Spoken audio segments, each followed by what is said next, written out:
the first basic concept you need to understand is the concept of buoyancy. Because in order to predict how deep your boat will sink in the water, that's obviously of concern, because you want to make sure that your boat won't sink in the water. You need to make sure that you're providing that your boat is properly designed so that in fact the water won't flow over the sides. So you need to understand Archimedes' law of buoyancy. And the second thing you need to understand is the basic ideas of stability, because most boats in fact fail right at the beginning of the boat race. And you've seen this on the videos where you jump in and the boat immediately turns over. Why? Because the boat isn't stable. So you need to understand the basic concepts of stability. All right. Any general questions first before we start? All right. Let's start with Archimedes' law of buoyancy. That's what we'll discuss first. Okay. How many people have heard about Archimedes before? All right. He lived around 200 BC. And there's a famous story about Archimedes, and it kind of helps understand the concept of buoyancy. He was the king's scientist, if you like. He was a brilliant man. The king had a problem. He had a certain amount of gold, let's say a pound of gold, and he wanted to make a crown from the pound of gold. Now, he knew that he could give the gold to his goldsmith, and the goldsmith could fashion the crown for him.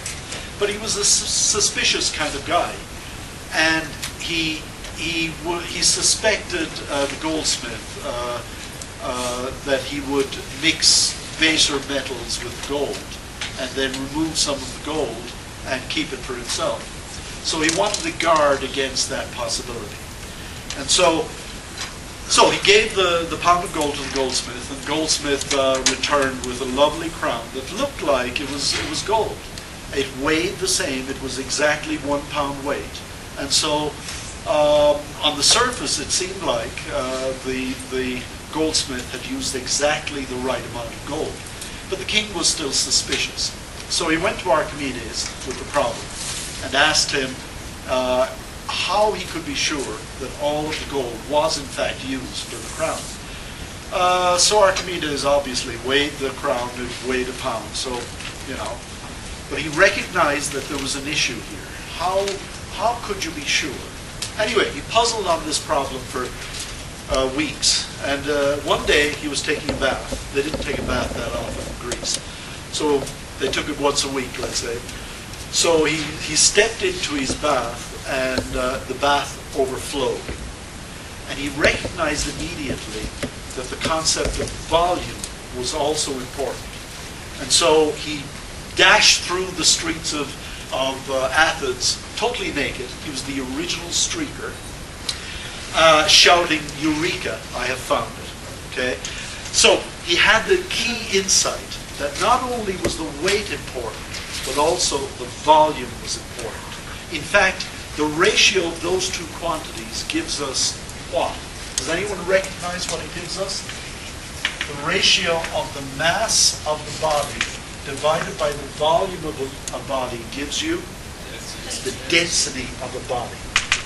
And that density is a key quantity. Each material has its own density. And so he measured the mass of a body, which you can find from its weight.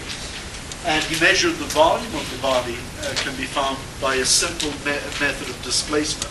He took the crown and he took a beaker of water and filled it right up to the top, and then inserted the crown into this and collected the overflowing water, and then measured the volume of the overflowing water, and that gave him the volume of the crown. So by taking the ratio of these two things, he found the density of the crown. And then he repeated that experiment for pure gold. He just took a block of pure gold. He found the mass of the pure gold, the volume of it, and he found the corresponding density of the pure gold, and then he compared the two. he found that they weren't the same. So the goldsmith, he was on the block, on the chopping block. So he lost his bet. Anyway, that's the story of the original streaker, Archimedes. Now, this gives us an insight as to what Archimedes' law of buoyancy is. So let's discuss the law of buoyancy in particular.